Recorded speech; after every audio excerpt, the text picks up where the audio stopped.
Pada hari ayahku meninggal, aku berlutut di depan fotonya, dan berjanji bahwa tidak peduli bagaimana hidup berubah nantinya. Setiap tahun pada hari peringatan kematiannya, aku akan kembali untuk menyalakan sebatang dupa untuknya. Itulah satu-satunya janji yang kusimpan di dalam hati selama bertahun-tahun menjadi seorang menantu. Aku tidak pernah berpikir akan datang hari di mana hanya karena ingin menepati janji itu, pernikahanku berada di ambang kehancuran. Namaku Rani, tahun ini usiaku 32 tahun.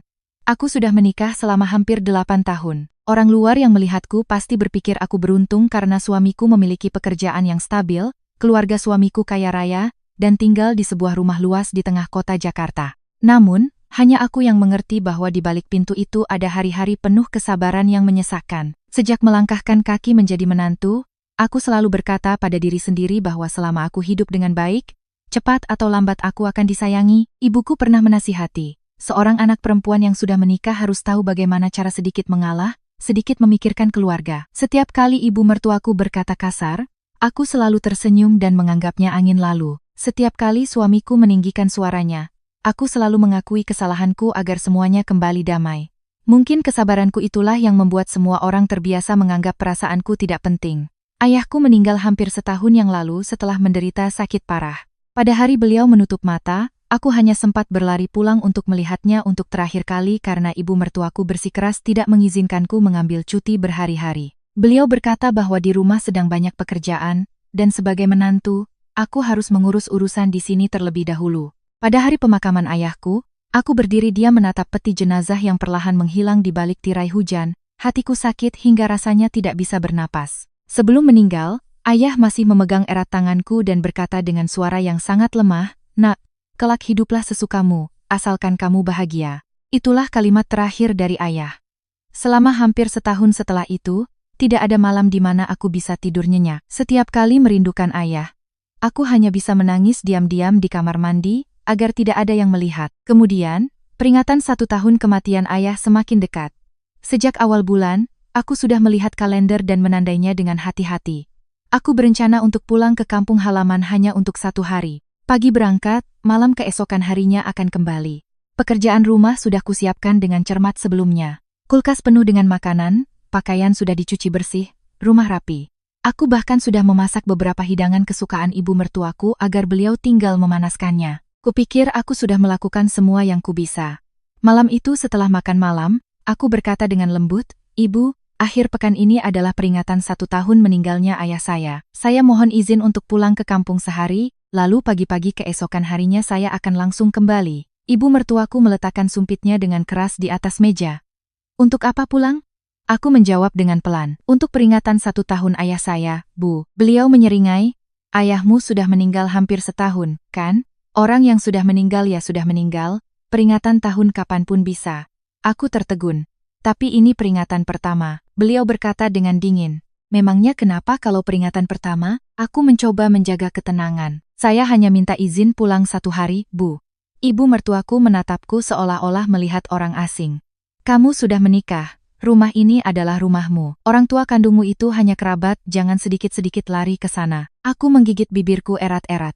Aku sudah mendengar banyak perkataan yang menyakitkan selama 8 tahun menjadi menantu, tetapi belum pernah aku merasakan hatiku sesakit ini. Suamiku masih duduk makan seolah-olah tidak terjadi apa-apa. Aku menoleh padanya, "Mas, aku hanya pulang 1 hari." Dia mengangkat kepala, "Ibu benar." "Apa?" Aku terperangah. Dia melanjutkan, "Akhir pekan ini ada tamu datang ke rumah. Kalau kamu pergi, siapa yang mengurus makanan?" Aku mencoba menjelaskan, "Sudah kusiapkan semuanya." Dia memotong, "Menyiapkan itu satu hal, ada orang di rumah tetap lebih baik." Aku menatap suamiku dan merasa seolah-olah aku tidak pernah mengenal pria ini. Saat masih pacaran, dia pernah berjanji akan pulang ke kampung bersamaku untuk merawat orang tuaku. Dia pernah berkata, tidak peduli apa yang terjadi nanti, dia akan menganggap orang tuaku seperti orang tuanya sendiri.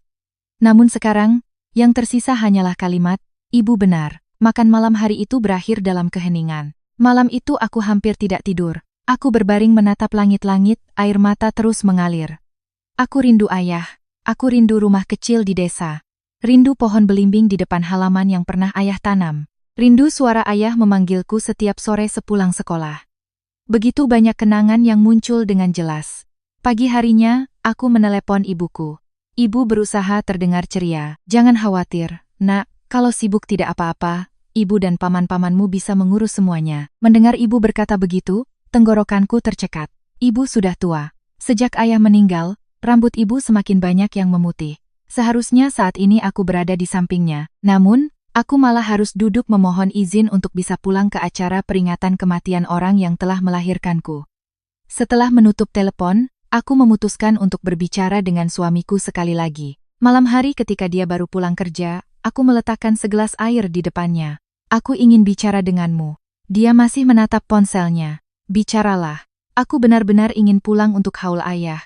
Dia menghela napas. Aku sudah bilang, kamu hanya pergi 1 hari. 1 hari pun tetap pergi. Aku menatap lurus ke matanya.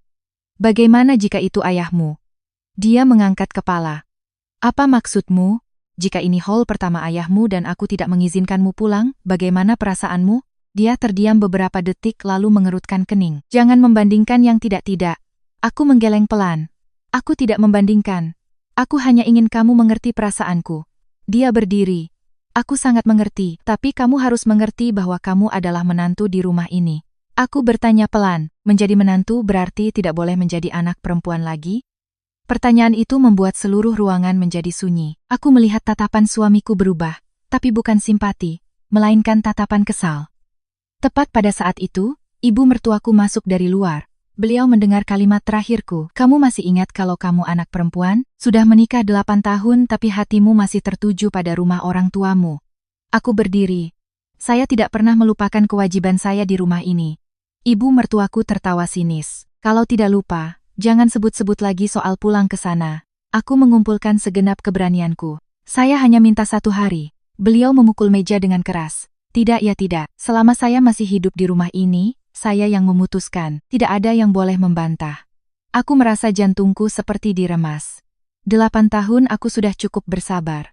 Aku menatap ibu mertuaku lalu beralih ke suamiku. Untuk pertama kalinya dalam hatiku muncul sebuah pikiran yang sebelumnya tidak pernah berani kupikirkan. Jika bahkan pada hari haul ayahku sendiri aku tidak bisa pulang, lalu sebenarnya kehidupan siapa yang sedang kujalani ini?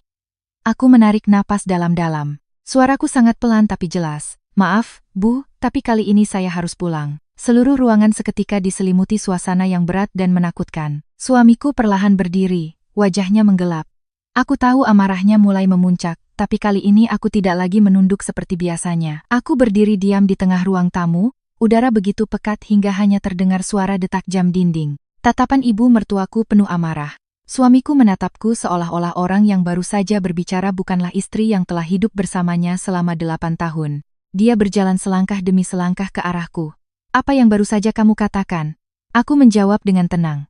Aku bilang aku akan pulang ke desa untuk menghadiri haul ayah. Dia tertawa sinis. Ibu sudah bilang tidak. Aku menatap lurus ke matanya. Itu ayahku. Suaranya langsung meninggi. Memangnya kenapa dengan ayahmu? Aku mengepalkan kedua tanganku untuk tetap tenang. Dia yang melahirkanku. Dia yang membesarkanku. Dia yang sebelum meninggal masih berpesan agar aku hidup dengan baik. Aku tidak bisa mengingkari janji pada ayah. Ibu mertua menyela. Jangan jadikan orang mati sebagai alasan. Aku menoleh padanya. Saya tidak pernah menjadikan ayah saya sebagai alasan. Saya hanya ingin menunaikan kewajiban terakhir sebagai seorang anak. Beliau tertawa dingin. Kewajibanmu sekarang adalah menjadi menantu di rumah ini. Aku bertanya pelan. Menjadi menantu berarti tidak boleh berbakti pada orang tua kandung. Ibu mertuaku menggeram setiap kata. Bukannya tidak boleh, tapi harus tahu prioritas. Rumah ini yang utama. Aku menggeleng pelan. Tidak, ini adalah keluargaku, tapi desa itu tetap rumahku. Tidak ada yang bisa mengubah itu. Kalimat itu seperti menyiram bensin ke dalam api. Suamiku memukul meja dengan keras. Rani, kamu semakin keterlaluan. Aku menatapnya. Di mana keterlaluannya? Dia menunjuk ke arah pintu. Kamu berani membantah ibu. Kamu meremehkan keluarga ini. Aku tertawa getir. Ini pertama kalinya setelah 8 tahun aku berani menyuarakan pikiranku. Jika itu sudah disebut meremehkan, lalu bagaimana aku hidup selama ini? Dia mengerutkan kening. Apa maksudmu? Aku menarik napas dalam-dalam. Aku bangun jam 5 pagi setiap hari untuk menyiapkan sarapan. Aku bekerja seharian lalu pulang untuk lanjut memasak makan malam. Aku merawat ibu saat beliau sakit. Aku tidak pernah membiarkan ibu mencuci satu helai pakaian pun. Gaji bulananku selalu kuberikan untuk pengeluaran keluarga. Aku tidak pernah mengeluh. Tapi hari ini, aku hanya minta 1 hari untuk pulang ke haul ayah. Kalian malah menganggapku seperti seorang pesakitan. Ibu mertuaku tertawa terbahak-bahak. Dengar itu, dia mulai mengungkit-ungkit jasanya. Aku menjawab dengan tenang. Saya tidak mengungkit jasa. Saya hanya ingin semua orang mengerti bahwa saya tidak pernah hidup egois. Beliau melambaikan tangan. Cukup, jika kamu merasa menderita, ceraikan saja dia. Aku menoleh ke arah suamiku. Aku menunggu satu kalimat darinya. Cukup satu kalimat bahwa, sudahlah, Bu. Biarkan dia pulang untuk ayahnya sehari, hanya itu. Tetapi dia tidak berkata apa-apa. Dia diam-diam masuk ke ruang kerjanya. Beberapa menit kemudian, dia kembali keluar, di tangannya ada selembar kertas. Dia melemparkannya dengan keras ke atas meja di depanku. Kertas itu meluncur dan berhenti tepat di hadapanku. Aku menunduk, itu adalah surat gugatan cerai. Jantungku sedikit nyeri. Meskipun sudah memikirkan banyak hal, aku tidak menyangka hanya karena satu hari haul ayah, dia akan mengeluarkan surat gugatan cerai. Dia menatapku, mau pergi, kan? Tanda tangani. Aku mengangkat kepala. Kamu serius? Dia tertawa dingin. Sangat serius. Rumah ini tidak menahan orang yang tidak tahu aturan. Ibu mertuaku melipat tangan di sampingnya. Tanda tangani saja, kita lihat berapa lama kamu bisa bertahan hidup di luar sana. Aku menatap kertas itu. Barisan huruf tercetak dengan jelas. Mungkin dia sudah menyiapkannya sejak lama.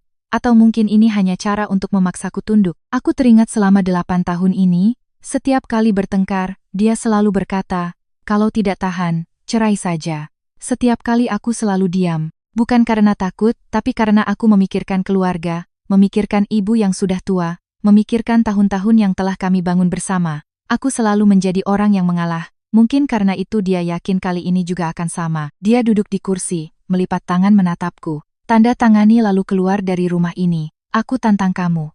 Jika berani melangkah keluar dari pintu ini, jangan pernah kembali.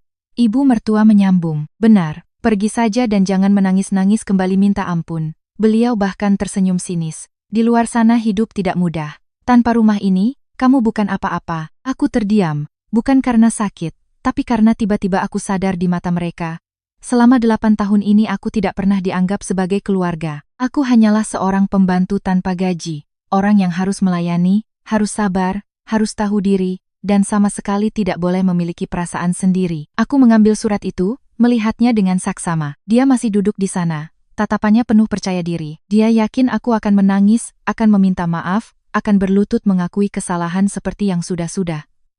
Tapi kali ini aku tidak menangis. Aku bertanya dengan lembut. Jika hari ini aku tanda tangani, apa kamu akan menyesal? Dia tertawa terbahak-bahak. Aku hanya menyesal telah menikahimu. Kalimat itu membuat jantungku seakan berhenti berdetak selama beberapa detik. Begitu banyak kenangan, begitu banyak pengorbanan, begitu banyak cinta yang pernah kuberikan untuk pria ini. Sampai saat ini, yang tersisa hanyalah satu kalimat, aku menyesal telah menikahimu. Aku mengangguk pelan. Baiklah. Aku mengambil pulpen di atas meja. Tanpa ragu sedikit pun, aku menandatangani namaku di bagian bawah surat itu. Goresan tulisan tanganku sangat rapi, sangat tenang. Ketika pulpen itu terangkat dari kertas, seluruh ruangan tiba-tiba hening. Mungkin bahkan suamiku tidak menyangka, aku benar-benar menandatanganinya. Dia menatap tajam ke surat itu lalu ke arahku.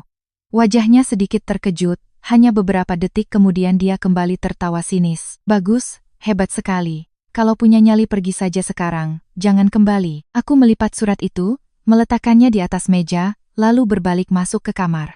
Koper kecil berwarna abu-abu tergeletak di sudut lemari. Aku membuka pintu lemari, di dalamnya ada beberapa setel pakaian, sedikit perlengkapan pribadi, dan album foto pernikahan. Aku mengambilnya dan membalik setiap halaman. Di dalam foto, kami tertawa sangat bahagia.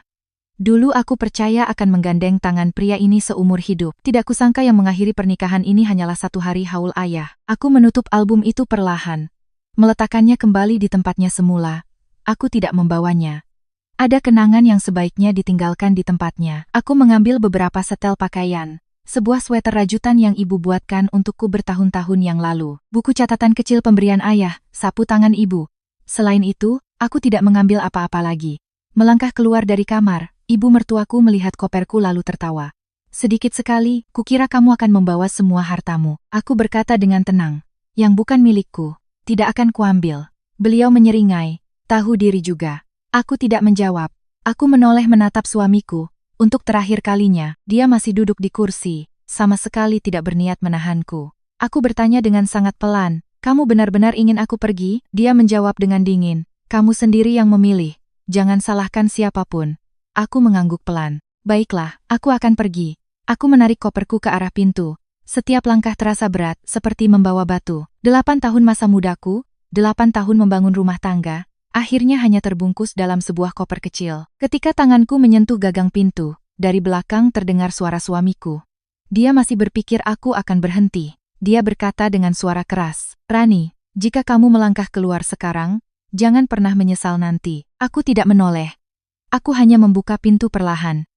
Sinar matahari sore menerpa wajahku. Untuk pertama kalinya setelah bertahun-tahun, aku merasa udara di luar lebih mudah untuk dihirup daripada di dalam rumah yang pernah kusebut sebagai rumahku. Aku melangkah melewati pintu, menutup di belakangku sebuah pernikahan yang telah kehabisan rasa hormat. Tidak ada yang tahu bahwa tepat pada saat pintu itu tertutup, bukan hanya aku yang meninggalkan rumah itu, tetapi juga keberuntungan terakhir suamiku yang diam-diam pergi bersamaku. Bus malam meninggalkan kota saat lampu-lampu mulai menyala. Aku duduk di dekat jendela, memeluk tas kecilku. Di luar, deretan rumah perlahan-lahan menjauh ke belakang. Jalan-jalan yang akrab tempat aku tinggal, selama 8 tahun juga perlahan menghilang dari pandangan. Ponsel di sakuku bergetar terus-menerus. Aku membukanya. Bukan suamiku, bukan ibu mertuaku, hanya beberapa pesan promosi dan panggilan dari seorang rekan kerja. Aku mematikan layar dengan diam. Selama 8 tahun, aku selalu menjadi orang yang memulai perdamaian setelah setiap pertengkaran. Benar atau salah, aku yang selalu mengirim pesan terlebih dahulu.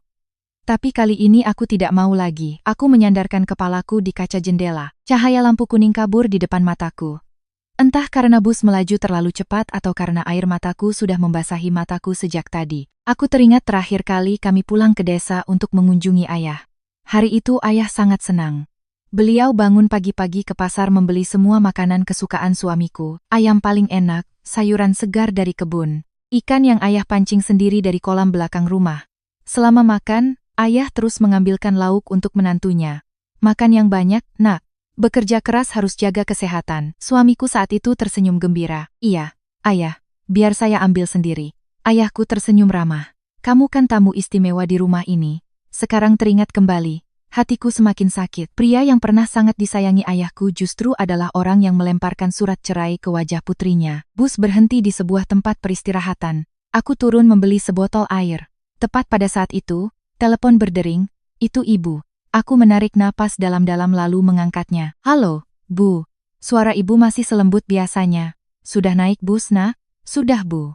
Ibu tertawa pelan. Hati-hati di jalan. Jangan khawatirkan apapun, nanti di rumah ibu masakan makanan kesukaanmu. Mendengar itu, tenggorokanku tercekat. Sejak kecil hingga dewasa, setiap kali aku sedih, ibu selalu mengatakan kalimat yang sama. Nanti di rumah ibu masakan makanan kesukaanmu. Sebuah kalimat sederhana tapi cukup membuatku merasa masih punya tempat untuk pulang. Bus melanjutkan perjalanan, sekitar pukul 11 malam tiba di desa. Jalanan desa masih seperti dulu. 2 barisan pohon bambu masih berdiri diam di embus angin. Suara serangga bersahutan di tengah malam yang sunyi. Aku menarik koper perlahan. Rumah kecil itu terlihat di bawah cahaya lampu kuning. Ibu sudah berdiri di depan gerbang sejak tadi. Melihatku, ibu berlari menghampiri. Rani, kamu pulang. Aku tidak bisa menahannya lagi. Koper jatuh ke tanah, aku memeluk ibu erat-erat. Kami berdua hanya berdiri dan menangis. Rambut ibu semakin memutih, punggungnya juga semakin bungkuk. Baru hampir setahun setelah ayah meninggal, ibu seolah-olah menua 10 tahun. Ibu mengelus rambutku. Sudah, pulang itu sudah baik. Ayahmu pasti senang. Aku memegang tangan kurus ibu. Maafkan saya. Bu, saya pulang terlambat. Ibu menggeleng pelan. Kamu bisa pulang saja, ibu sudah senang. Jangan minta maaf. Yang seharusnya minta maaf itu ibu. Ibu tidak bisa membantumu. Aku segera memeluk ibu erat-erat. Jangan berkata begitu, Bu. Aku tidak pernah menyalahkan ibu. Kami berdua masuk ke dalam rumah. Semuanya masih sama. Meja kayu buatan ayah. Seperangkat teh yang sudah usang. Jam tua di dinding masih berdetak. Di atas altar, foto ayah diletakkan dengan rapi di tengah kepulan asap dupa. Aku melangkah mendekat, kakiku tiba-tiba terasa berat. Melihat wajah ramah ayah di foto, aku berlutut, air mata tak henti-hentinya mengalir. Ayah, aku pulang, maafkan aku. Aku datang terlambat. Aku tidak bisa mempertahankan keluarga seperti yang ayah harapkan. Aku juga tidak bisa mempertahankan pernikahan yang telah kuusahakan selama 8 tahun. Maafkan aku. rumah itu sunyi, hanya isak tangisku yang terdengar. Ibu yang berdiri di belakang juga memalingkan wajahnya untuk menyeka air mata. Setelah beberapa saat, ibu membantuku berdiri. Masuklah, makan sesuatu. Ibu sudah membuat bubur. Aku melihat panci bubur yang masih mengepul. Aroma jahe menyebar ke seluruh dapur. Itu adalah makanan kesukaan ayah. Aku duduk, kami berdua makan sangat sedikit, tapi belum pernah aku merasa makan malam sehangat ini.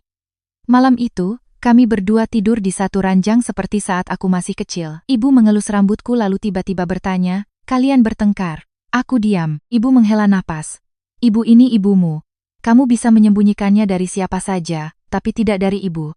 Aku memalingkan wajah, air mata kembali mengalir. "Aku sudah bercerai, Bu." Ruangan itu menjadi sunyi. Setelah beberapa saat, ibu hanya bertanya pelan, "Itu keinginanmu atau keinginannya?" Aku menjawab dengan tercekat. "Dia yang memberikan suratnya. Aku yang menandatangani." Ibu tidak bertanya lebih lanjut, beliau hanya memegang tanganku. Tangan ibu kurus tapi sangat hangat. "Jika kamu merasa lega, ibu mendukungmu. Jangan hidup hanya untuk menyenangkan orang lain. Hidup ini singkat, nak. Jangan sampai menyesal saat sudah tua." Aku menangis terseduh-seduh. Selama 8 tahun. Itulah kalimat pertama yang kudengar dari seseorang yang mendukung keputusanku. Keesokan paginya, sejak pagi-pagi sekali, sanak saudara sudah datang untuk membantu persiapan haul. Semua orang yang melihatku terkejut. Semua bertanya, "Kapan kamu pulang? Kenapa kurus sekali? Pekerjaanmu berat ya?" Aku hanya tersenyum. "Tidak apa-apa, saya sehat." Tidak ada yang tahu. Semalam aku baru saja menandatangani surat cerai. Tidak ada yang tahu. Aku baru saja keluar dari pernikahan yang telah kupertahankan dengan susah payah. Saat tiba waktu doa bersama, aku dan ibu menyalakan dupa. Asap dupa yang wangi menyebar ke seluruh rumah. Aku berdiri di depan foto ayah. Di dalam benakku tiba-tiba muncul banyak kenangan. Waktu kecil, ayah mengantarku ke sekolah dengan sepeda tua. Sore hari ayah menjahitkan kembali tasku yang sobek. Malam-malam ayah tidak tidur saat aku demam tinggi. Lalu hari pernikahanku, ayah memegang tanganku lama sekali. Beliau tersenyum, "Putri ayah sudah besar, hiduplah dengan bahagia." Saat itu aku tersenyum sangat lebar. Aku percaya aku akan bahagia. Sayangnya, janji itu tidak bisa kutepati. Setelah acara selesai, beberapa paman duduk mengobrol. Seorang paman menatapku, "Rani, kamu sekarang bekerja di mana?" Aku tersenyum. "Masih di perusahaan yang lama, paman." Paman yang lain mengangguk, "Ku dengar perusahaanmu besar sekali, bisnisnya bagus. Teruslah berusaha ya. Ayahmu dulu sangat bangga padamu." Aku hanya bisa menunduk, tidak ada yang tahu. Selama ini aku diam-diam mendukung banyak proyek penting di perusahaan. Meskipun setelah menikah, aku telah menolak banyak kesempatan promosi, hanya karena ingin meluangkan waktu untuk mengurus keluarga. Ada hal-hal yang bahkan suamiku tidak pernah mengerti sepenuhnya. Sore itu, setelah para tamu pulang, aku dan ibu duduk di teras depan. Angin dari sawah bertiup sejuk, ibu memandang halaman lalu berkata pelan, "Saat masih hidup, ayahmu sering duduk di sini, setiap kali selalu membanggakan, 'Putriku hebat, kelak hidupnya akan baik.'" Aku menunduk, aku sudah mengecewakan ayah. Ibu menggeleng, "Tidak, kamu hanya salah memilih orang. Kalau salah ya diperbaiki. Tidak ada orang yang hidup selamanya tanpa pernah jatuh. Yang penting adalah tahu bagaimana cara untuk bangkit." Tepat pada saat itu, ponselku bergetar. Kali ini nama yang muncul di layar adalah mantan suamiku. Aku menatapnya lama, akhirnya aku mematikan telepon dengan diam. Kurang dari 1 menit kemudian, dia menelepon lagi. Lalu satu panggilan lagi, aku tetap tidak mengangkatnya. Bukan karena benci, tapi karena aku tahu ada kata-kata yang sudah terlambat untuk menyelamatkan hati yang pernah terlalu terluka. Sampai malam telepon tidak lagi berdering. Kupikir mungkin dia sudah berubah pikiran atau mungkin juga dia terlalu sibuk dengan pekerjaannya, aku sama sekali tidak tahu. Tepat pada keesokan paginya, saat dia baru saja melangkahkan kaki ke kantor, sebuah keputusan tak terduga telah membuat seluruh hidupnya berbelok ke arah yang sama sekali berbeda. Keesokan paginya, aku bangun sangat pagi. Setelah berbulan-bulan, itulah pertama kalinya aku bisa tidur nyenyak. Suara ayam berkokok terdengar dari ujung desa. Aroma jerami baru dan padi dari sawah depan rumah terbawa angin masuk melalui jendela. Aku melangkah ke halaman. Halaman itu masih sebersih saat ayah masih hidup. Pohon belimbing di depan teras sudah jauh lebih besar. Di bawah pohon masih ada kursi kayu tua. Dulu setiap sore ayah sering duduk di sana minum teh, menungguku pulang sekolah. Aku menyentuh permukaan kursi dengan lembut. Lapisan kayunya sudah halus karena waktu. Ibu membawakan 2 cangkir teh panas. Kami berdua duduk diam lama sekali, tidak ada yang berbicara. Ketenangan itu membuatku sadar betapa selama ini aku hidup dalam suasana yang begitu tegang. Di rumah suamiku, setiap pagi aku harus bangun hampir 2 jam lebih awal dari yang lain. Memasak, mencuci, membersihkan rumah, menyiapkan pakaian untuk suami, membuatkan kopi. Ada hari di mana baru saja meletakkan mangkuk nasi di meja sudah dikritik ibu mertua karena sayurnya kurang asin. Ada hari hanya karena kemejanya belum disetrika licin. Suami cemberut sepanjang pagi. Aku sudah terbiasa hidup dalam suasana hati yang selalu khawatir kalau-kalau yang kulakukan belum cukup. Sedangkan pagi ini aku hanya duduk minum teh bersama ibu. Hanya itu, tapi hatiku terasa ringan seolah-olah baru saja melepaskan sebuah batu besar. Sekitar jam 8 pagi, ponselku berdering, itu Mbak Sari, rekan kerja lama yang paling akrab denganku. Aku tersenyum mengangkatnya. Mbak telepon pagi-pagi sekali. Di seberang sana tidak ada tawa seperti biasanya. Rani, kamu di mana? Aku di desa. Ada apa Mbak? Mbak Sari merendahkan suaranya. Kamu belum tahu apa-apa? Aku sedikit terkejut. Tahu apa? Pagi ini kantor gempar. Aku sedikit mengerutkan kening. Ada masalah besar? Iya, Mas Budi diskors. Aku terdiam beberapa detik. Mas Budi, itu suamiku, atau lebih tepatnya orang yang baru saja menjadi mantan suamiku setelah surat cerai semalam. Aku bertanya lagi, diskors, kenapa? Mbak Sari menjawab. Belum ada pengumuman resmi. Hanya tahu pagi ini tim audit dan HRD langsung naik ke ruang kerjanya. Semua akses sistemnya diblokir, kartu identitas pegawainya juga ditarik. Aku masih tidak percaya. Tidak salah Mbak, tidak salah. Seluruh kantor sedang membicarakannya. Katanya sore ini akan ada keputusan final. Aku diam. Sejujurnya, aku tidak senang. Aku juga tidak berharap hal itu terjadi. Meskipun sudah bercerai, aku tidak pernah berpikir akan ada hari di mana dia mengalami masalah besar seperti ini. Setelah menutup telepon, aku duduk lama sekali. Ibu menatapku, ada apa, nak? Aku menceritakan semuanya. Ibu hanya menghela napas pelan, hidup ini, ada hal-hal yang datangnya sangat tak terduga. Jangan cepat senang saat orang lain tertimpa musibah. Aku mengangguk, saya mengerti Bu.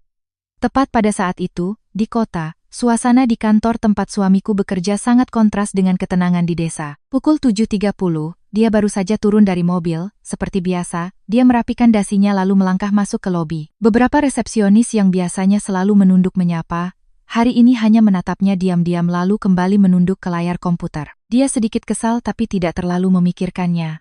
Baru saja sampai di depan lift, kepala departemen HRD sudah menunggu. Pria itu berkata dengan sopan, silakan Bapak ke ruang rapat utama lantai 12. Suamiku terkejut, ada apa? Nanti di sana akan jelas. Dia masih berpikir mungkin hanya rapat mendadak. Sampai ketika pintu ruang rapat terbuka, di dalamnya sudah ada perwakilan dari tim audit, departemen hukum, HRD, dan 2 orang dari perusahaan induk. Seseorang meletakkan setumpuk dokumen di depannya, silakan Bapak baca keputusannya. Dia membukanya, baru saja membaca beberapa baris pertama, raut wajahnya sudah berubah. Keputusan skorsing dari jabatan untuk keperluan audit. Seluruh wewenang manajemen untuk sementara dicabut. Dia memukul tumpukan dokumen itu ke meja. Kenapa? Seorang pimpinan menjawab dengan tenang. Ini keputusan Dewan Direksi. Dia meninggikan suara, saya minta tahu alasannya. Pria di seberangnya menatap lurus padanya. Dalam proses audit internal, perusahaan menemukan banyak laporan prestasi yang tidak sesuai dengan catatan sebenarnya. Selain itu, ada banyak keluhan terkait cara manajemen sumber daya manusia dan etika profesi. Dia langsung membantah, saya sudah bekerja bertahun-tahun tidak pernah melanggar. Pimpinan itu hanya menjawab dengan lembut, semuanya akan diperjelas. Jika tidak ada pelanggaran, jabatan Anda akan dipulihkan. Jika ada, perusahaan akan menindak sesuai peraturan. Rapat itu hanya berlangsung kurang dari 20 menit. Saat melangkah keluar ruangan, telepon kantornya sudah diblokir, komputernya disita, bahkan kartu aksesnya pun tidak lagi berlaku. Dia berdiri di tengah koridor menatap orang-orang yang dulu menyapanya setiap pagi. Hari ini semua orang menghindari tatapannya. Berita menyebar dengan cepat. Kurang dari 1 jam, seluruh kantor sudah tahu kepala departemen penjualan baru saja diskors. Ada yang terkejut, ada yang menyayangkan, ada juga yang hanya diam. Seorang pegawai muda berbisik, katanya kali ini audit dari pusat sangat ketat. Yang lain menjawab pelan, entah ada hubungannya dengan proyek-proyek tahun lalu atau tidak. Dia mendengar samar-samar, dalam hatinya mulai muncul perasaan tidak nyaman. Meninggalkan kantor, hal pertama yang dilakukannya adalah menelepon ibunya. Bu, aku diskors. Di seberang sana, ibunya terkejut. Apa? Diskors? Kenapa? Aku juga tidak tahu. Aku sedang mencari orang untuk ditanyai. Ibunya langsung berkata, apa jangan-jangan karena si Rani? Dia mengerutkan kening. Apa hubungannya dengan dia? Siapa tahu dia menjelek-jelekkanmu atau melakukan sesuatu di belakangmu. Dia diam beberapa detik lalu menggeleng. Tidak mungkin. Rani tidak punya koneksi apa-apa, tapi dalam hatinya sendiri mulai muncul sebuah pertanyaan. Kenapa semuanya terjadi tepat sehari setelah Rani meninggalkan rumah? Siang hari, dia pergi menemui seorang teman yang bekerja di HRD. Baru saja melihatnya, temannya itu hanya menggeleng pelan. Jangan tanya, aku tidak bisa bilang. Dia memegang tangan temannya, cukup beritahu aku seberapa serius masalahnya. Orang itu melihat sekeliling lalu berkata pelan, aku hanya bisa menasihatimu satu hal, kalau masih punya koneksi di perusahaan induk, manfaatkanlah. Kali ini tidak sederhana. Mendengar itu wajahnya pucat. Untuk pertama kalinya setelah bertahun-tahun, dia merasa masa depannya menjadi suram. Sore itu, teleponnya terus berdering, tapi bukan dari rekan bisnis, bukan dari atasan, melainkan dari bank yang mengingatkan jadwal pembayaran cicilan mobil dan apartemen. Dia duduk diam di dalam mobil, tangannya mengepal erat di setir. Untuk pertama kalinya dia sadar jika kehilangan pekerjaan ini, semua yang dimilikinya bisa runtuh. Dalam momen itu, dia tanpa sadar teringat pada wanita yang menarik koper kecil meninggalkan rumah kemarin sore. Dia teringat pertanyaan terakhir wanita itu, jika hari ini aku tanda tangani, apa kamu akan menyesal? Saat itu dia menjawab dengan sangat tegas bahwa dia hanya menyesal telah menikahinya. Tapi sekarang entah kenapa kalimat itu terus terngiang-ngiang di kepalanya seperti sebuah penyesalan yang tidak bisa dihilangkan. Sore itu, aku bersama ibu membersihkan altar setelah acara haul. Bunga-bunga krisan masih segar, mangkuk dupa mengepulkan asap. Aku dengan hati-hati mengganti cangkir air yang baru lalu berdiri diam di depan foto ayah. Aku berkata pelan dalam hati, Ayah, aku sudah kembali bersama ibu, aku tidak akan membiarkan ibu sendirian lagi. Tepat pada saat itu, telepon kembali berdering, kali ini nomor Mbak Sari. Baru saja mengangkat, aku sudah mendengar suara Mbak Sari yang penuh kekhawatiran. Rani, kamu tahu belum? Mas Budi dipecat. Aku tertegun. Dipecat? Secepat itu Mbak? Iya. Keputusannya baru diumumkan kurang dari setengah jam yang lalu. Seluruh kantor kaget. Aku diam. Semuanya terjadi terlalu cepat hingga aku sendiri tidak percaya. Mbak Sari melanjutkan. Bukan hanya dipecat, Dewan Direksi juga meminta serah terima semua dokumen hari ini. Dia sudah meninggalkan kantor. Aku bertanya pelan, ada yang bilang alasan spesifiknya? Mbak Sari menjawab, katanya perusahaan menemukan banyak masalah selama audit, Mbak juga tidak tahu detailnya. Tapi ada satu hal yang membuat semua orang membicarakannya. Aku menunggu Mbak Sari melanjutkan. Pimpinan menyebut namamu. Aku terkejut.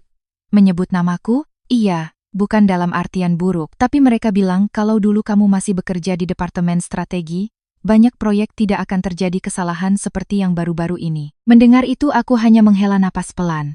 Dulu aku pernah bertanggung jawab atas analisis risiko dan pembangunan strategi pengembangan untuk perusahaan. Aku suka pekerjaan itu, pernah menghabiskan banyak malam tanpa tidur untuk meneliti data. Tapi setelah menikah, suamiku berkata, kamu terlalu banyak bekerja, di rumah saja urus keluarga. Aku yang mencari uang sudah cukup. Karena cinta padanya, aku berinisiatif pindah ke posisi yang lebih ringan, gaji lebih rendah, tekanan lebih sedikit, agar punya waktu mengurus keluarga. Sejak itu, semua orang hanya melihatku sebagai pegawai biasa. Sedikit yang masih ingat dulu aku pernah menjadi salah satu orang termuda yang dinilai tinggi oleh Dewan Direksi. Aku tidak pernah menceritakan itu pada siapapun, bahkan ibu mertua dan suamiku tidak tahu. Mereka hanya berpikir aku seorang pegawai kantor biasa. Setelah menutup telepon, ibu menatapku, kamu pernah punya pekerjaan besar ya, nak? Aku tersenyum. Dulu, Bu, sekarang aku hanya ingin hidup tenang. Ibu mengangguk pelan. Orang pintar dimanapun bisa hidup, yang penting hidupnya bermakna. Aku memeluk bahu ibu, aku akan memulai lagi. Di kota, mantan suamiku sedang duduk di dalam mobil di basement sebuah pusat perbelanjaan. Dia menatap tajam surat pemecatan, matanya merah. Telepon berdering. Itu Heru, sahabatnya yang bekerja di perusahaan yang sama. Dia langsung mengangkatnya. Ada apa lagi? Di seberang sana hening beberapa detik baru kemudian bersuara. Budi, aku baru dengar sesuatu. Apa? Audit kali ini dimulai dari restrukturisasi perusahaan induk. Pimpinan memeriksa kembali semua dokumen proyek 3 tahun terakhir. Dia mengerutkan kening. Lalu, Heru menghela napas. Banyak rencana kerja atas namamu, tapi perancang awalnya bukan kamu. Dia langsung bereaksi. Apa maksudmu? Aku hanya dengar orang-orang bilang begitu. Katanya ada orang di dewan direksi yang tahu persis masalah ini. Dia mengerutkan kening. Tidak mungkin. Heru bertanya. Aku tanya jujur ya. Dulu rencana strategi penting itu Rani yang bantu, kan? Dia diam. Bayangan bertahun-tahun yang lalu tiba-tiba muncul. Setiap kali menerima proyek besar, dia selalu membawa dokumen pulang. Rani menemaninya sampai jam 11 malam. Dia membaca setiap laporan, memperbaiki setiap kesalahan kecil, memberikan solusi yang bahkan dia sendiri tidak terpikirkan.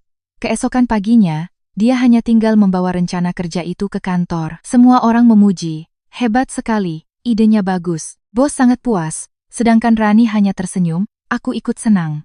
Saat itu dia tidak pernah berpikir itu adalah jasa istrinya. Dia menganggap itu sebagai tanggung jawab istrinya. Heru bertanya lagi, benar tidak? Dia menjawab pelan. Iya, dulu dia sering memberi masukan. Heru tersenyum sedih. Bukan memberi masukan. Aku pernah melihat draft tulisan tangan Rani. Kamu hanya sedikit mengeditnya lalu menyerahkannya. Dia tertegun. Apa katamu? Heru melanjutkan. Dulu aku tidak bilang karena kupikir suami istri kan sama saja. Tapi sekarang aku rasa kamu harus merenung. Dia mematikan telepon. Di dalam mobil hanya tersisa suara AC yang berhembus. Dia menyandarkan kepalanya di kursi. Untuk pertama kalinya kenangan yang sengaja dilupakannya mulai kembali. Dia ingat suatu kali proyek mengalami krisis. Ranilah yang menemukan klausul merugikan dalam kontrak. Jika hari itu tidak diperbaiki, perusahaan bisa rugi puluhan miliar rupiah. Dia ingat saat persiapan presentasi dengan dewan direksi. Rani berdiri di depan cermin berperan sebagai klien yang sulit, mengajukan puluhan pertanyaan agar dia berlatih. Berkat itu, rapat keesokan harinya sukses besar. Dia juga ingat suatu kali bos besar menjabat tangannya lalu berkata, kamu punya pemikiran yang sangat tajam, terus kembangkan. Saat itu dia hanya tersenyum. Sama sekali tidak mengatakan bahwa di balik kesuksesan itu ada istrinya yang diam-diam sedang memasak di dapur kecil. Hal yang paling membuatnya menyesal adalah suatu malam. Rani pernah berkata, bagaimana kalau aku kembali ke posisi lamaku? Aku rindu pekerjaan itu. Dia menjawab dengan sangat dingin. Satu rumah tidak perlu dua orang yang sama-sama gila kerja. Kamu di rumah urus keluarga saja sudah cukup. Sekarang teringat kembali. Dia baru mengerti bahwa dirinya lah yang telah mematahkan sayap wanita itu. Sementara itu, selama bertahun-tahun, dia masih bangga dengan prestasi yang diraihnya, sampai percaya bahwa semuanya adalah berkat kemampuannya sendiri. Telepon berdering lagi, kali ini ibunya. Kamu di mana? Di luar. Ibu baru saja telepon tantemu. Katanya dia kenal orang di perusahaan induk. Bagaimana kalau ibu minta tolong? Dia menjawab dengan lelah, tidak perlu bu. Tapi ibunya tetap berkata, tidak bisa. Kamu harus mempertahankan pekerjaanmu, masih ada cicilan bank, rumah, mobil, kalau kehilangan pekerjaan mau bayar pakai apa? Dia memejamkan mata. Benar, dia sedang menanggung beban pengeluaran yang sangat besar. Dulu, setiap bulan ada gaji tinggi jadi tidak pernah khawatir. Sekarang kehilangan pekerjaan, semuanya tiba-tiba menjadi beban. Ibunya bertanya lagi, lalu si Rani di mana? Suruh dia pulang. Sekarang keluarga kita sedang ada masalah. Dia tertawa sinis. Dia sudah menandatangani suratnya. Ibunya diam beberapa detik lalu tiba-tiba berkata, bagaimana kalau kamu telepon dia minta maaf? Dia terkejut. Apa kata ibu? Ibunya menghela napas. Telepon saja, siapa tahu hatinya luluh. Itulah pertama kalinya selama bertahun-tahun. Dia mendengar ibunya sendiri mengucapkan kata minta maaf, tapi entah kenapa dia tidak punya cukup keberanian untuk menekan nomor telepon wanita yang baru saja dia usir dari rumah kemarin. Di desa, aku sama sekali tidak tahu apa yang sedang terjadi. Aku hanya duduk di samping ibu, membantunya menambal baju tua ayah. Sinar matahari sore keemasan menyelimuti halaman. Untuk pertama kalinya setelah bertahun-tahun, hatiku terasa begitu damai. Dan tepat pada saat itu, sebuah panggilan dari nomor tak dikenal tiba-tiba muncul di layar ponselku. Aku menatap nomor telepon asing di layar. Ragu sejenak sebelum menekan tombol terima. Halo, di seberang sana terdengar suara pria yang tenang. Selamat siang. Saya Banyu, asisten ketua dewan direksi. Aku sedikit terkejut. Ada keperluan apa mencari saya? Dia menjawab dengan sangat sopan. Bapak ketua ingin bertemu dengan ibu jika ibu berkenan. Aku terdiam sejenak. Sudah hampir 2 tahun sejak aku secara sukarela pindah dari departemen strategi. Selama itu, selain rapat rutin, aku hampir tidak pernah berhubungan langsung dengan jajaran pimpinan. Aku bertanya, apakah ada hal yang penting? Pak Banyu menjawab, betul, Bu. Bapak ketua berpesan agar saya sampaikan bahwa ini menyangkut masa depan ibu. Aku melirik ibuku yang sedang telaten menjahit baju tua ayah. Aku menjawab pelan. Saat ini saya sedang di kampung. Jika memungkinkan, besok saya akan ke kota. Di seberang sana langsung setuju. Baik, Bu, kami akan menunggu Ibu jam 9 pagi. Setelah menutup telepon, Ibu menatapku. Dari kantor, aku mengangguk. Iya. Ibu tersenyum lembut. Jika itu kesempatan, ambillah. Kamu sudah cukup berkorban. Jangan menolak dirimu sendiri lagi. Aku menggenggam tangan kurus ibuku. Saya hanya takut sibuk lagi dan tidak bisa merawat ibu. Ibu tertawa. Ibu sehat, hiduplah untuk dirimu sendiri. Jangan karena ibu kamu melepaskan hal lain lagi. Mendengar ucapan ibu, aku teringat kembali masa 8 tahun yang lalu. Saat itu, aku adalah salah satu karyawan termuda yang direkrut langsung ke Departemen Strategi Korporat. Beban kerjanya sangat besar. Tekanannya juga, tapi aku tidak pernah gentar. Aku suka perasaan memecahkan masalah sulit bersama rekan-rekan. Setiap kali proyek berhasil, aku merasa semua usaha terbayar. Di salah satu rapat antar departemen itulah aku bertemu Budi. Saat itu dia hanyalah seorang staf penjualan, energik, lincah, dan pandai bicara. Setelah beberapa kali bertemu, kami jatuh cinta. Menjelang pernikahan, ketua dewan direksi pernah memanggilku secara pribadi. Beliau menatapku dan bertanya, "Kamu sudah memikirkannya matang-matang?" Aku tersenyum. "Sudah, Pak." Beliau termenung. "Kamu punya kemampuan, masa depanmu masih sangat luas. Jangan karena pernikahan kamu mengorbankan dirimu sendiri." Aku saat itu hanya tersenyum, berpikir aku bisa menyeimbangkan keduanya. Beliau tidak berkata apa-apa lagi, hanya mendoakanku bahagia. Tidak kusangka, nasihat tahun itu menjadi sesuatu yang selalu kuingat. Setelah menikah, karier Budi menanjak sangat pesat. Setiap kali dia diberi proyek sulit, aku selalu proaktif membantunya. Bukan karena ingin diakui, tapi karena aku pikir jika suami sukses, keluarga juga akan bahagia. Pernah aku begadang sampai jam 3 pagi untuk menyelesaikan analisis. Pagi harinya tetap bangun jam 5 untuk memasak sarapan bagi seluruh keluarga. Pernah aku demam hampir 39 derajat Celcius, tetap kupaksakan memperbaiki presentasi untuknya. Sampai selesai. Aku pingsan di meja kerja. Budi membawaku ke rumah sakit. Hal pertama yang kutanyakan saat sadar adalah bagaimana rapatnya. Dia tersenyum lebar. Sangat sukses. Bos memujiku. Aku ikut tersenyum. Asal dia senang, aku juga senang. Tapi perlahan-lahan aku sadar setiap kali dia dipuji, dia selalu menganggap itu sebagai kemampuannya sendiri. Dia tidak pernah lagi menyebutkan bantuanku. Awalnya aku tidak peduli. Lama-kelamaan bahkan di rumah pun dia sering berkata, "Kamu tahu tidak betapa sibuknya aku? Kalau bukan aku yang cari uang, rumah ini mau makan apa?" Setiap kali mendengar itu, aku hanya diam. Aku tidak mau berdebat. Apalagi mengubah apa yang kulakukan menjadi sebuah perhitungan.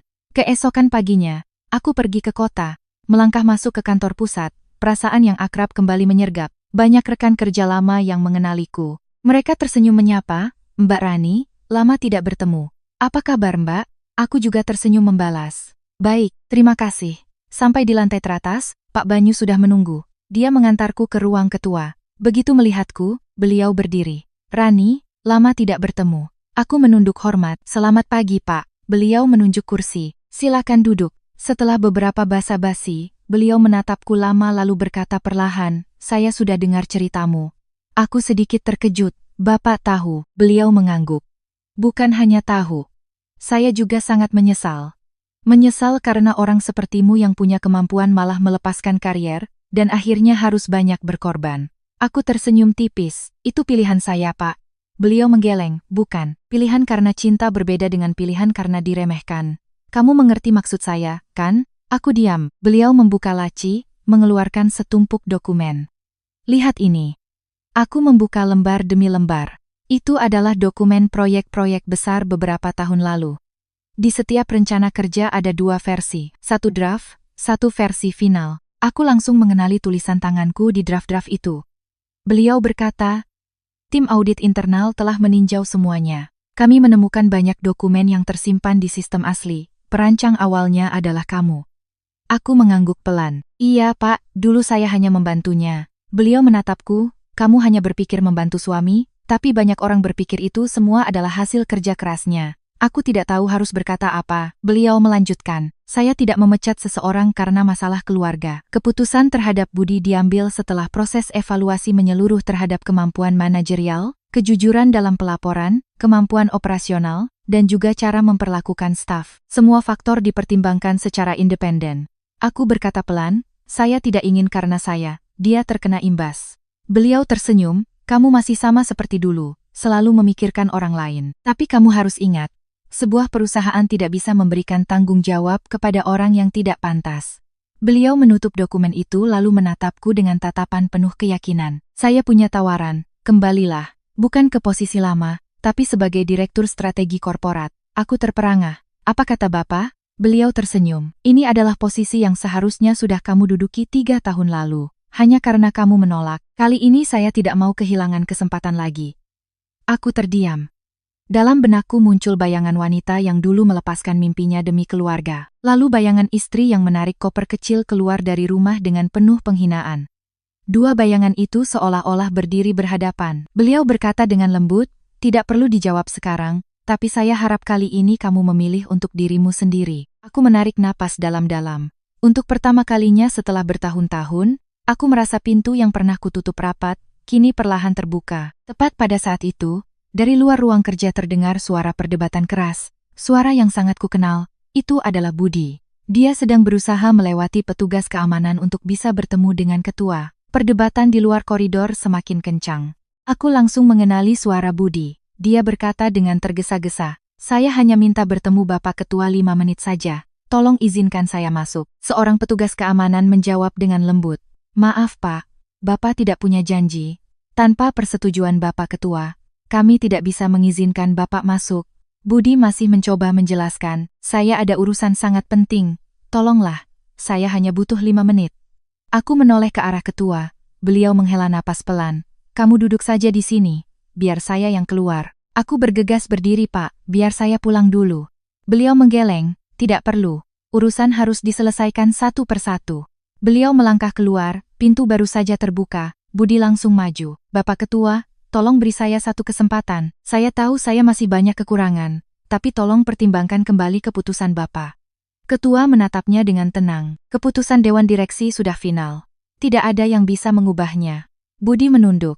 Saya bisa membuktikan kemampuan saya. Tolong beri saya waktu lagi. Beliau berkata perlahan, yang dibutuhkan perusahaan bukan hanya kemampuan, tapi juga kejujuran dan tanggung jawab. Budi hendak berbicara lagi ketika matanya tanpa sengaja melihat melalui celah pintu yang terbuka. Dia terpaku. Aku sedang berdiri di dalam ruangan. Mata kami bertemu. Wajahnya pucat. Rani, kenapa kamu di sini? Aku menatapnya dengan tenang, tidak menjawab. Mungkin dia tidak pernah berpikir akan bertemu denganku di tempat ini, apalagi di dalam ruang kerja ketua. Dia melangkah maju. Rani, kamu. Ketua menyela dengan pelan. Dia tamu saya, tolong jaga jarak. Budi terdiam. Aku melihat di matanya tidak ada lagi kepercayaan diri seperti hari-hari sebelumnya, hanya ada kebingungan dan ketidakpahaman. Dia menatapku lama lalu bertanya, kamu kesini untuk apa? Aku menjawab dengan tenang, urusan pribadi. Dia tertawa getir, urusan pribadi. Apa kamu? Dia ragu-ragu lalu tiba-tiba bertanya, apa kamu meminta Bapak Ketua untuk campur tangan dalam urusanku? Aku menggeleng pelan, tidak. Dia menatapku penuh curiga. Benarkah? Aku menjawab, aku tidak pernah berpikir untuk melakukan itu. Dia diam. Ketua menatapnya lalu berkata, jika Anda datang hanya untuk menanyakan ini, saya bisa menjawabnya. Keputusan terhadap Anda tidak ada hubungannya dengan Mbak Rani. Itu adalah hasil dari proses evaluasi yang berlangsung berbulan-bulan. Budi menunduk, tetapi ketua memotong. Tidak ada tapi. Sebagai seorang manajer, Anda harus mengerti setiap keputusan didasarkan pada bukti, bukan emosi. Budi tidak berkata apa-apa lagi, dia berdiri diam. Matanya kembali tertuju padaku. Mungkin untuk pertama kalinya selama bertahun-tahun, dia sadar bahwa antara aku dan jajaran pimpinan korporat ada hubungan yang tidak pernah dia ketahui. Ketua menoleh padaku, Rani, kamu tunggu sebentar, saya ada rapat. Setelah itu kita lanjut bicara. Aku mengangguk. Baik Pak. Beliau pergi. Koridor hanya menyisakan aku dan Budi. Suasananya begitu sunyi. Dia mendekat. Rani, kamu menyembunyikan banyak hal dariku. Aku menatapnya. Aku tidak pernah menyembunyikan. Hanya saja kamu tidak pernah bertanya. Dia sedikit mengerutkan kening. Kamu kenal Bapak Ketua sejak dulu? Aku mengangguk. Iya. Saat aku baru masuk perusahaan, beliau yang mewawancaraiku langsung. Dia tertegun, dia tidak pernah tahu. Aku tersenyum tipis. Kamu tidak pernah peduli. Bagaimana bisa tahu? Dia menunduk, beberapa saat kemudian baru berkata, Rani, aku benar-benar tidak mengenalmu. Aku memotong dengan lembut. Tidak tahu apa yang pernah kulakukan, kan? Dia diam. Aku melanjutkan, saat baru menikah, Aku pernah cerita padamu, tapi kamu bilang perempuan tidak perlu terlalu ambisius. Setelah itu aku tidak pernah membahasnya lagi.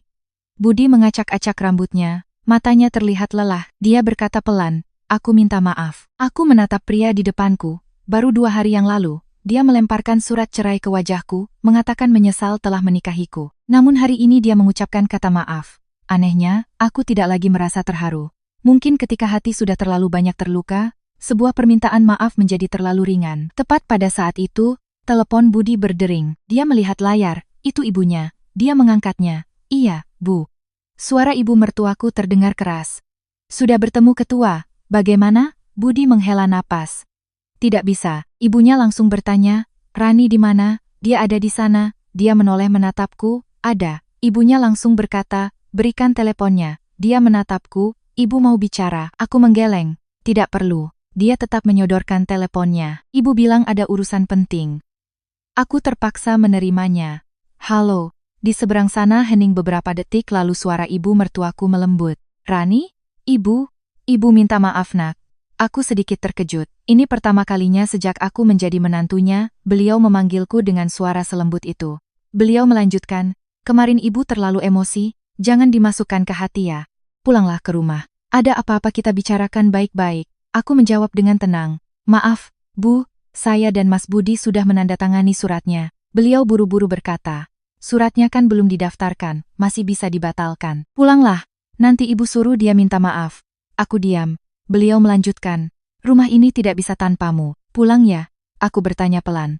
Apa ibu tulus mengatakannya? Atau karena Mas Budi baru saja kehilangan pekerjaan? Di seberang sana tiba-tiba hening, tidak ada sepatah kata pun. Keheningan itu sudah memberiku jawaban. Aku berkata dengan lembut, saat aku minta izin pulang untuk haul ayah. Aku hanya butuh kalian memberiku 1 hari. Tapi tidak ada yang setuju. Hari ini aku sudah pergi. Kalian malah ingin aku kembali. Maaf, Bu. Ada hal-hal yang sudah terlambat. Aku mengembalikan teleponnya pada Budi. Dia menatapku, matanya merah. Rani, aku tahu kamu masih marah. Tapi aku benar-benar ingin memperbaiki semuanya. Aku berkata dengan tenang. Aku tidak marah. Dia terkejut. Benarkah? Aku mengangguk. Marah itu berarti masih berharap orang lain berubah. Sedangkan aku hanya merasa lelah. Selesai berkata, aku berbalik dan berjalan menuju jendela di ujung koridor. Sinar matahari menembus kaca bening. Kota di bawah sana masih seramai biasanya. Tapi hidupku sudah melangkah ke jalan yang sama sekali berbeda. Di belakangku, Budi masih berdiri lama di sana lalu berkata pelan, Rani, ada satu hal. Sampai hari ini aku baru tahu, semua proyek besar dulu, orang yang selalu ingin dipertahankan oleh ketua bukanlah aku, melainkan kamu. Aku tidak menoleh. Pandanganku masih tertuju pada gedung-gedung di kejauhan yang berkilauan di bawah sinar matahari pagi. Kalimat Budi terdengar di belakangku lalu cepat-cepat lenyap dalam keheningan. Mungkin jika beberapa tahun yang lalu mendengar pengakuannya, aku akan senang, bukan karena diakui, tapi karena akhirnya pria yang kucintai mengerti apa yang telah kulakukan diam-diam. Tapi sekarang perasaan itu tidak ada lagi. Aku perlahan berbalik, dia masih berdiri di sana, tampak lelah, wajahnya tirus hanya dalam beberapa hari. Aku bertanya dengan tenang, lalu? Budi menunduk. Aku baru tahu selama ini aku salah. Aku tersenyum tipis. Tidak, kamu tidak salah. Kamu hanya tidak pernah mau melihat. Dia mengangkat kepala. Rani, apa maksudmu? Aku menatap lurus ke matanya. Saat aku begadang sampai jam 11 malam bersamamu mengerjakan rencana kerja, kamu pikir itu tanggung jawab istri. Saat aku memperbaiki setiap kesalahan dalam kontrak, kamu pikir aku hanya memberi masukan.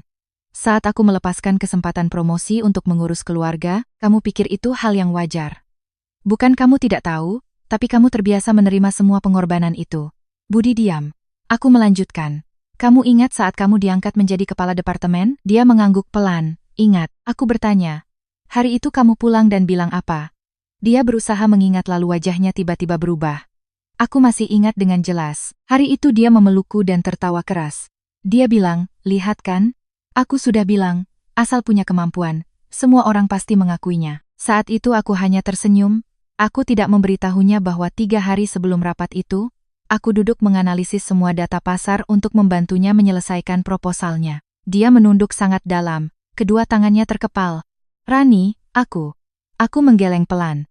Kamu tidak perlu menjelaskan, aku hanya ingin kamu mengerti. Kesuksesanmu saat itu ada andilku, tapi aku tidak pernah menuntutmu untuk berterima kasih. Yang kubutuhkan hanya rasa hormat. Sayangnya, kamu tidak pernah memberikannya. Tepat pada saat itu, pintu ruang rapat terbuka. Ketua keluar bersama beberapa anggota Dewan Direksi. Beliau melihat aku dan Budi masih berdiri berbicara. Beliau perlahan mendekat. Sudah selesai bicaranya? Aku menjawab dengan sopan. Sudah, Pak. Beliau menoleh ke arah Budi. Kamu ikut saya, ada beberapa hal yang perlu saya sampaikan. Budi mengangguk. Baik, Pak. Kami bertiga masuk ke dalam ruangan. Ketua duduk, beliau membuka sebuah map yang cukup tebal. Budi, hari ini saya perlihatkan dokumen-dokumen ini padamu, bukan untuk menyalahkan, tapi agar kamu mengerti mengapa Dewan Direksi mengambil keputusan ini. Beliau mengeluarkan rencana kerja proyek 4 tahun lalu. Ini adalah proyek pertama yang membuatmu dipromosikan. Masih ingat? Budi menjawab pelan. Iya, ingat. Ketua meletakkan satu dokumen lagi. Dua dokumen ini sama persis, hanya beda satu hal. Yang satu draft yang tersimpan di sistem, yang satu lagi versi final yang kamu serahkan. Lihat baik-baik. Budi mengambilnya, matanya terbelalak. Sebagian besar isinya sama. Satu-satunya perbedaan, nama pembuat dokumen asli adalah Rani. Ketua terus mengeluarkan beberapa map lagi. Proyek kedua, proyek ketiga, proyek ekspansi pasar, proyek restrukturisasi, semuanya ada jejak editan dari akunmu. Beliau berkata perlahan. Awalnya kami pikir ini hanya kerja sama suami istri, tapi semakin kami telusuri, kami sadar bagian terpenting selalu dibuat oleh Mbak Rani, sedangkan kamu yang mempresentasikannya. Budi duduk diam. Ketua menatapnya. Jika kamu jujur melaporkan bahwa ini adalah hasil kerja bersama, tidak ada yang akan menyalahkanmu. Tapi berkali-kali dalam evaluasi kinerja, kamu selalu mengklaim itu adalah idemu sendiri. Budi berkata dengan suara serak. Saya tidak pernah berpikir. Beliau memotong, justru karena kamu tidak pernah berpikir, makanya kamu tidak pernah bertanya apa yang telah dikorbankan oleh orang di belakangmu. Ruangan itu sunyi. Beberapa saat kemudian aku baru bersuara, Pak, itu sudah lama, saya tidak mau membahasnya lagi. Ketua menatapku, kamu tidak mau membahasnya, tapi ada hal-hal yang perlu dikembalikan ke tempatnya. Beliau menoleh ke arah Budi, kamu tahu apa yang paling membuatku kecewa? Bukan karena kamu mengambil kredit, tapi caramu memperlakukan orang yang telah membantumu. Seorang pemimpin, jika bahkan orang terdekatnya tidak dihargai, akan sangat sulit untuk menghargai bawahannya. Budi memejamkan mata, air mata perlahan mengalir di pipinya. Itulah pertama kalinya aku melihatnya menangis. Dia berkata sangat pelan, saya salah, benar-benar salah. Ketua menghela napas pelan, ada kesalahan yang masih bisa diperbaiki, tapi ada kesalahan yang harus dibayar. Beliau berdiri, saya harap setelah kejadian ini, kamu belajar untuk hidup lebih rendah hati. Beliau menoleh padaku. Rani, kamu tinggal sebentar. Budi mengerti. Dia menunduk hormat lalu melangkah keluar. Saat pintu tertutup, ketua tersenyum, bagaimana perasaanmu? Aku menjawab dengan jujur, saya tidak senang. Beliau sedikit terkejut, kenapa? Aku menatap kedua tanganku. Karena orang yang menderita hari ini pernah menjadi orang yang sangat saya cintai. Sayangnya, cinta tidak cukup untuk mempertahankan pernikahan. Ketika rasa hormat sudah hilang, beliau mengangguk. Kamu lebih dewasa dari yang kukira. Lalu beliau menyodorkan sebuah map baru ke arahku. Ini surat pengangkatan. Bawa pulang dan baca baik-baik. Jika setuju, Senin depan mulai bekerja. Aku mengambil map itu.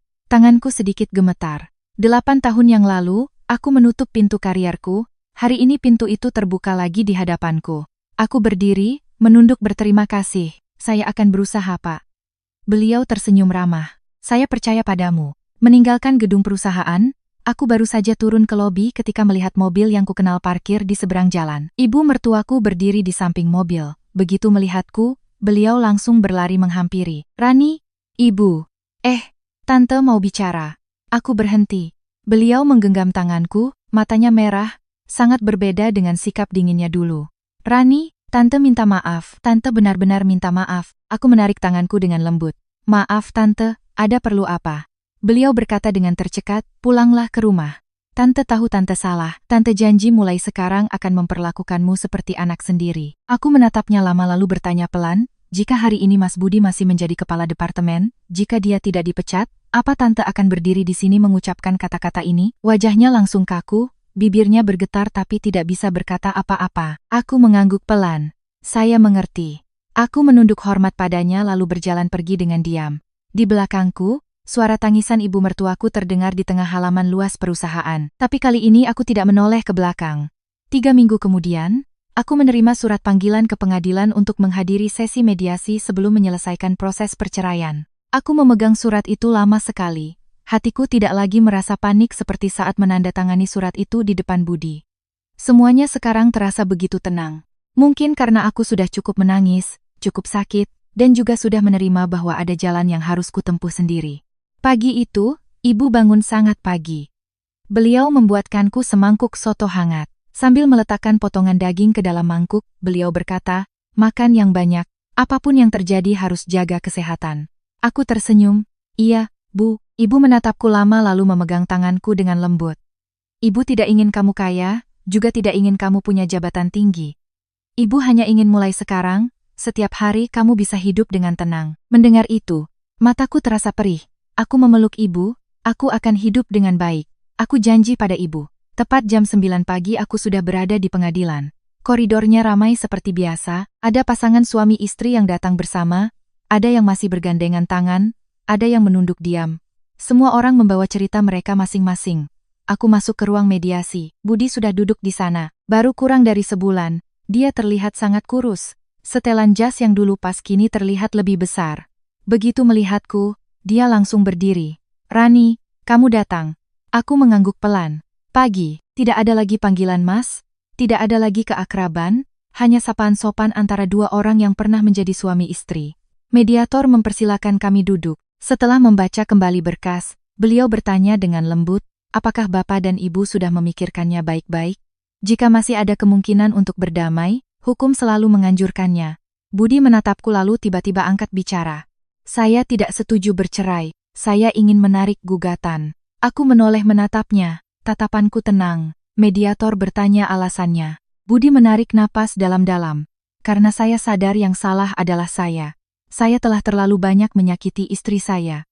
Saya ingin kesempatan untuk memperbaikinya." Sampai di situ, dia berbalik sepenuhnya ke arahku. "Rani, aku tahu sekarang mengatakan apapun sudah terlambat, tapi aku tetap ingin mengatakannya. Aku minta maaf. Maaf karena menganggap pengorbananmu sebagai hal yang wajar. Maaf karena tidak pernah melindungimu di depan ibu.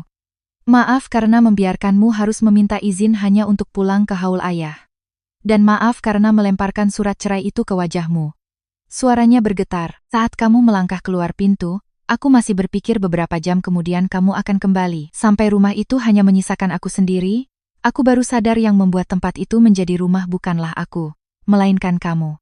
Ruangan itu sunyi. Aku menatap pria di depanku, dia menangis. Tidak ada lagi kesombongan, tidak ada lagi kepercayaan diri, hanya ada penyesalan.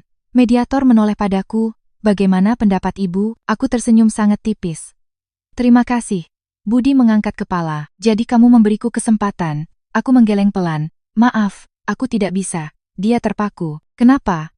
Kamu masih marah padaku?" Aku menjawab dengan tenang. "Tidak. Aku tidak marah. Aku hanya tidak punya cukup kepercayaan lagi.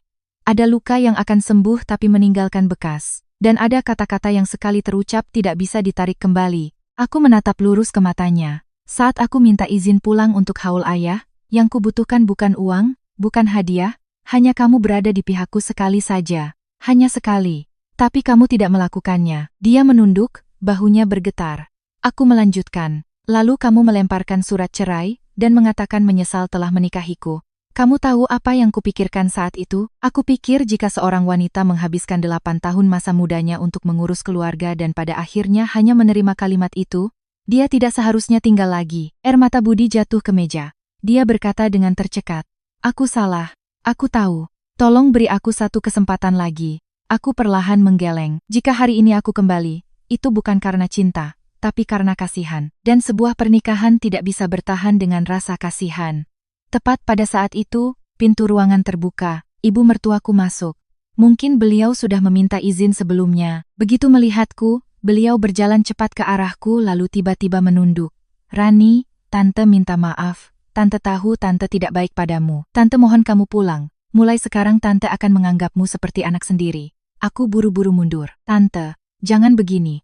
Beliau menangis. "Tante sudah tua. Tante baru mengerti. Orang yang baik pada kita yang paling berharga. Pulanglah ya, rumah tanpa kamu terasa dingin." Aku menatap wanita yang pernah berkali-kali memakiku, yang pernah melarangku pulang ke pemakaman ayah.